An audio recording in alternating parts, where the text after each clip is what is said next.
got inspired to get my violin out and play a little bit today, which hasn't happened in months. So it's interesting, as always, to come back to it after a long time away. I've been playing for a few minutes, and I suddenly started, wanting to play the Kreutzer Sonata, which is a Beethoven violin sonata for violin and piano. It's the Kreutzer Sonata is, I believe it's number 8. Oh gosh, now I don't even remember. Was it 8 or 9? My apologies. Anyway, I started working on just the opening a little bit, just for fun. And I thought it might be useful to get a little taste of how I would work on something like this. So I did take my time in getting out my violin and reconnecting with my friend who has been sorely neglected. Thankfully, it doesn't complain. And it's sounding good today, so I must be happy that we're back together. What else? So I just played some open strings, did a little, Alexander work, Primal Alexander, that is, with constructive thinking.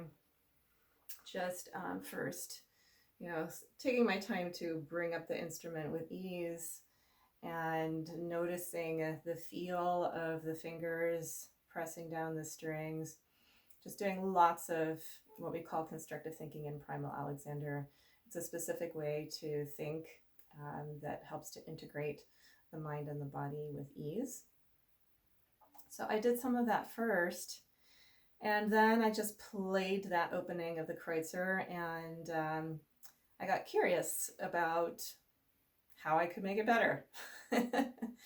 So I slowed it down, and it was fun because as I slowed it down, I noticed things that needed to happen differently with my hand shape, left hand shape in particular.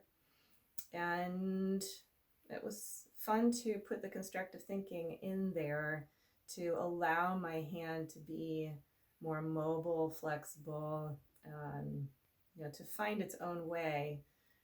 There's no prescribed right or wrong way, especially no right way to have your hand shape. So of course, when you're a beginner, you first learn a way to hold the violin. Obviously, you need to go through those stages, but the more advanced you become, the more you realize that you can become locked into a position if you think there's only one right way, and that makes everything you do much more difficult because the hand needs to be able to, be flexible and movable, and look, it needs to be elastic, and there's so many things so that a hand can do with a violin. So many places the violin can go when you have that freedom first within yourself, between how your head and your neck and your body are able to move in flow with ease, and then when you know how to do that, you can bring that body, mind, flow, and ease to your instrument. And you want to not lose that. Ideally, you want to be able to do anything with that hand. So coming back to the Kreutzer Sonata, funny thing about the Kreutzer Sonata for me is that I remember very well as a young teenager really struggling with that opening. It's actually the opening of the sonata is solo violin. The piano is not really doing much of anything at that time. And so it's very exposed. Like right now, this is very exposed. And so not only that, but I did not have the freedom within myself to find an easier way at that time to play this challenging opening. So I remember working really hard at it and never feeling good about it, ever. And it's been one of those pieces that I just have never come back to, except maybe every 10 years to play the opening just for fun, like today. It's probably been at least that long. But I do remember working hard at it, and so I remember the notes, I remember the opening, and that's just coming up today. So here's some of, I'm just going to show you a little bit of how I work on it, how I could work on it, how a little bit of what I did today before turning this video on. I did very little, and I decided to turn on the video and share it with you because the change and the improvement was so fast because I was using my constructive thinking. So first thing I want to do is that, prioritize my constructive thinking and noticing. In Primal Alexander, we talk about the primary concern. That's Mio Morales's term. He's the creator of Primal Alexander. He's my partner. The primary concern is to just observe yourself and ask, what's happening to me as I'm doing this, whatever this is. So I'm bringing myself back to that primary concern. What's happening to me? And I'm suddenly noticing changes in my legs. And that's kind of interesting. And then I bring my thinking back to my constructive thinking. If you want to learn how to do that, watch my video on TheCyCle. It's on YouTube. I think it's a video called Mind Body Awareness. Relax and warm up, something like that, if you want to find it. Okay, so I'm starting to feel like I'm a little stuck up here. I've been talking and holding my violin up there with less awareness than I would have liked while I was talking. I'm going to start over.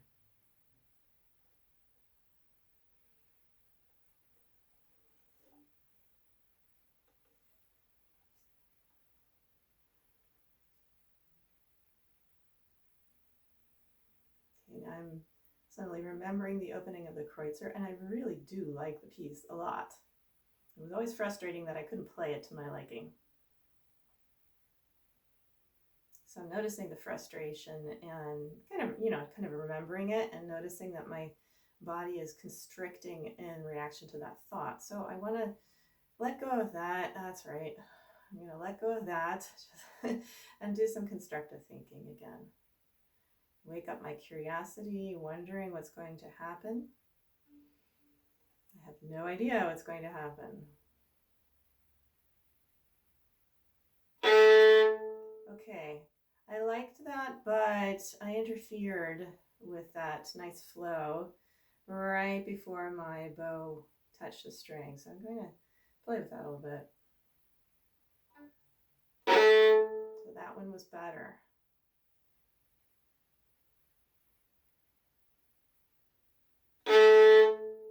I could work on that all day. I won't bore you. I'm going to keep going.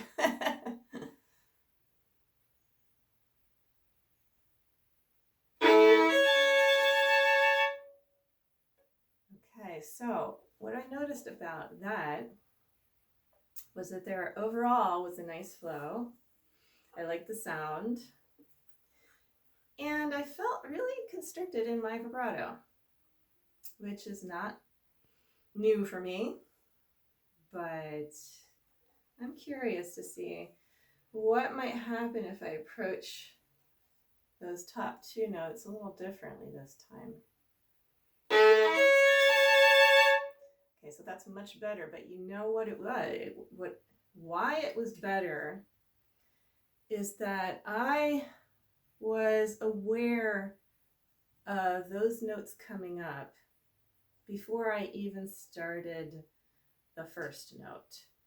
And that awareness caused me to allow my left hand to take on a very different shape, knowing that those two notes were going to come up on the E and A string.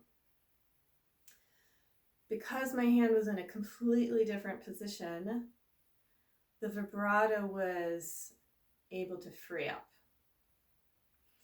And I can't tell you, exactly what I did with my left hand because I don't know. The whole point of doing constructive thinking is to get your overthinking, overanalyzing mind out of the way so that your brain can be much clearer about what's necessary to do in the actual moment. with the given conditions. So I can tell you in general terms what I did was I think I had my thumb higher, or instead of being like this, it was a little higher up towards the tip of my thumb, and I had a better leverage between the thumb and, here, maybe I can do it like this. Okay, I didn't pay attention at all when I brought up my instrument that time. And that changes everything, so I had to stop and do that. Okay, so I think the first time I played, I was more like this, and then I was vibrating like this. Now, there's nothing wrong with playing like this. Watch Itzhak Perlman. His thumb is up here all the time, right? So there are a lot of times when I play like that, but it wasn't the best way for me to get the vibrato, apparently, that time. So I think what I did was that I brought my thumb more up like this, and then I had the freedom to vibrate here with an open hand, okay? Be aware that I am not showing you at all the right way to do this. I'm just reporting on what happened with me in that moment. And the next time I do it, it might be different. This is why I love the work that I do, and I call it the Art of Freedom method, because it's all about being free to discover the next best way to do it in the next moment, or in the present moment, actually. You can only do that if you are getting the interfering thoughts, the overthinking out of the way, and you're thinking in a minimal but very precise way, precise in terms of, again, constructive thinking, the integration of the mind and the body with ease. So when I do that, and I have a sense of wonder and curiosity, like I said, I have no idea what's going to happen this time, and yet I know what I want. That's part of clear thinking, having a clear goal. And we're constantly, revising our goals, refining our goals as we go along when we're practicing.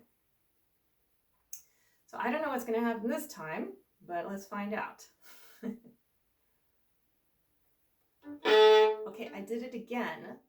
My brain knew that my thumb was not in the best place to play that whole chord. So in the last instant, I had been here. In the last instant, my hand went here. So, go figure. I trust my brain knows what to do. And I'm talking about my whole brain or other parts of the brain rather than this prefrontal cortex, which is the controlling command center. No, I have a clear intention of what I want here. That's what this is for, to create, to visualize and imagine, what do I want? To pre-hear, what do I want? That happens here. Then this part needs to get out of the way. That's what the constructive thinking is for, to allow other parts of the brain that organize the body and the muscles, the nervous system, to actualize and manifest the idea you have. You want to get this out of the way so that other parts, your brain can do the work for you. That requires knowing how to get out of the way, and very importantly, trusting that your system knows how to figure it out and deliver for you. And that takes practice. I think one of the most important things that we practice is learning how to trust ourselves and have patience. Okay, I did it again. That's so interesting that what my thumb is doing keeps moving.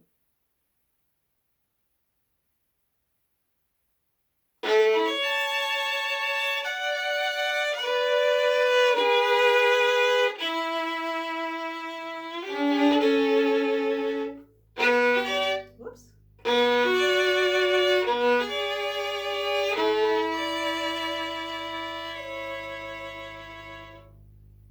Okay, so by the end of that, I noticed I was getting really tight here.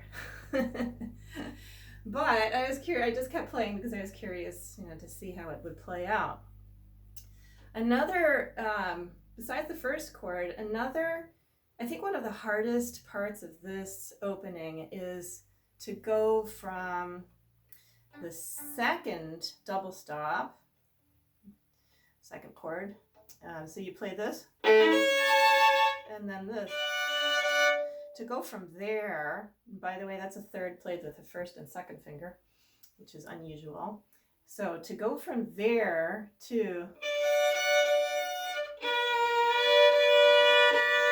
second and fourth finger, I remember working so hard on that and finding it so difficult. So before I came on today, I realized that, lo and behold, if I slow it down and see what's actually happening here and give myself the time, I think that's the trick. To give myself the time to go from here, stay on this note briefly, and this is why your hand needs to be so flexible. To go from here to here, it's a huge change for the hand, right? First of all, you need to know where it ends up. You have to know where that is. It's a big stretch for my fourth finger. So I need to give myself time using this as the pivot note. And while I'm playing that note, the whole arm needs to come over. So it's easier. If I do my constructive thinking, it's even easier because my hand actually gets a little wider as the muscles relax when I do constructive thinking. So I go from here. Getting that in tune is really a challenge.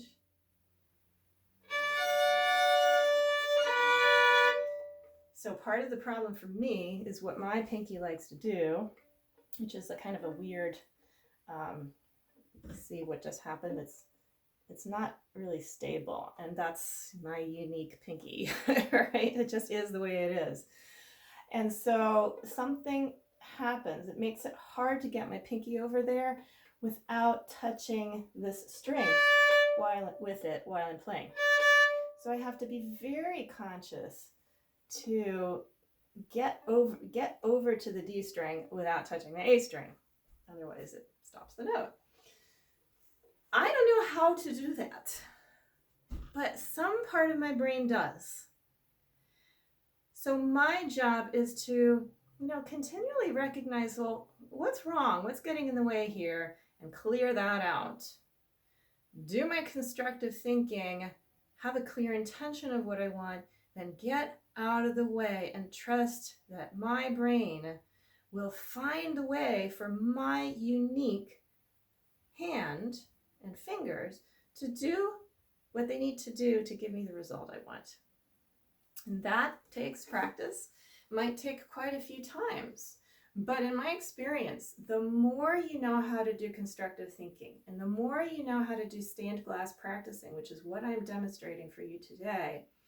Stained glass practicing is my term for slowing things down, taking them apart, and infusing each part, each piece of stained glass as you're making the window. You take each thing separately and infuse the ease of constructive thinking into each part and then in between each part. That's how you can learn faster. You slow things down to speed them up. When you do it with constructive thinking and a wise, smart practice method, things work. Okay, so I'm going to just do this again and see what happens this time. And I have to really practice the Alexander principle of not end gaining. And you spell that G-A-I-N. It's not the word game. You want to not end gain. I'm not going to go into much of that except to say that I need to stay with the process and not worry about the results. End gaining is when you care way more about the goal. You kind of forget, you skip over the steps you need. That's where patience comes in. You have to not care about the results. So here I am making a video, and I would love for it to sound amazing the next time I play it, but I really have to let go of that, let it take the time it needs to work itself out, let it sound bad if it sounds bad, let it be out of tune if it's out of tune, let my pinky hit that A string while I'm playing if it does, but I have a clear intention of what I want. I do my constructive thinking, I get out of the way, I notice easing in me, And I trust that my system is going to work it out in whatever time it takes, knowing that it'll be faster than if I didn't do all this. Okay, so let's see what happens this time.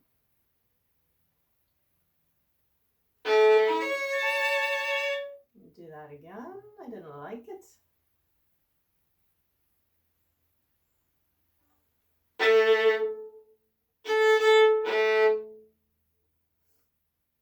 Never know what you're going to want to work on. You can always change your mind. That's part of the art of freedom too. Clear intentions, but you're free to change.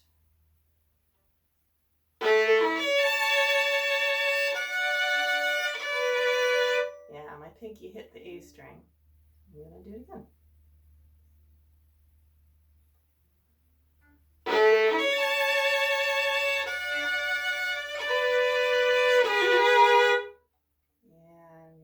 One more time. There are things that improve each time that I'm aware of, so I'm motivated to, stick with the process. And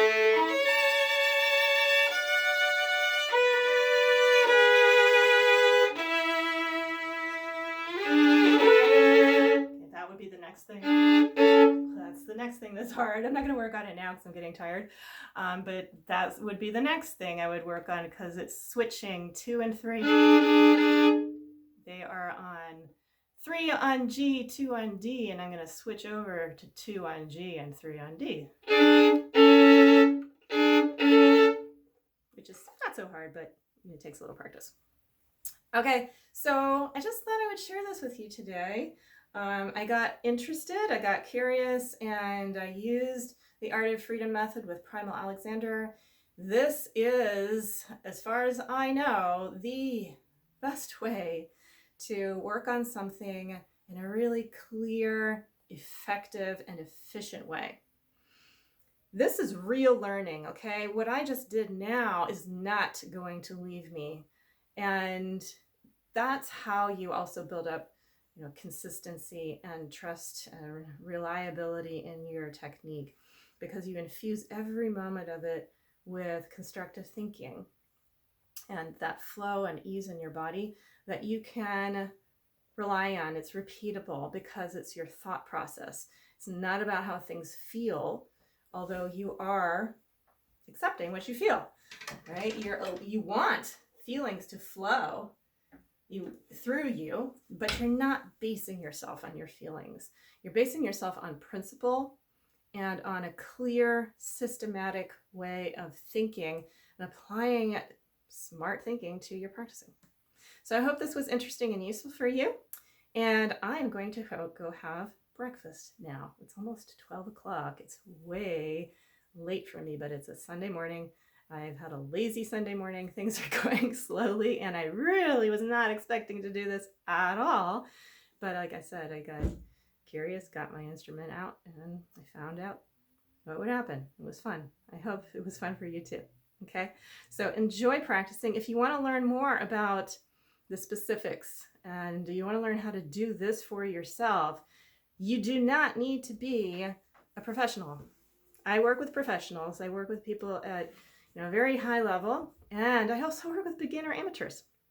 So I don't care what skill level you're at, the thought process, the practicing methods are the same. But the very first step, that's what I teach in my level 1 course, is how to do the constructive thinking and how to start bringing constructive thinking into very simple movements, movements of just like, can you move your arms like this without bringing habitual tension into them? Most of us can't. So we need to learn how to do it. It's not hard. It's actually very easy, very simple, and very quick to learn this.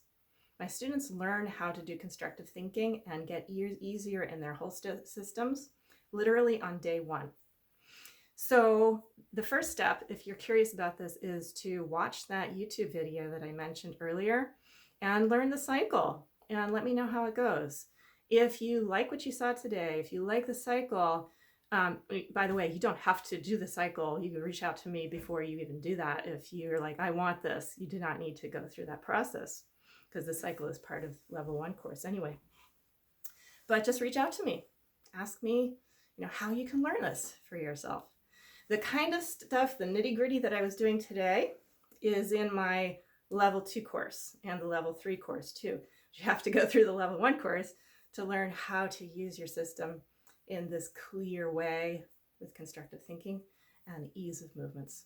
So reach out if you're curious. I have some openings for my studio this fall, and I would love to share those with you. It's an amazing way to improve your music making quickly on a deep level, and it improves your whole life too, I guarantee. If you have pain, this is the process to overcome injury, get out of pain. If you have performance anxiety, this is a great way to overcome performance anxiety. And it's just really fun. So we have a lot of fun in my group classes, but of course I also do just private coaching. So reach out. I'd love to talk with you. All right. Lots of love and happy Sunday.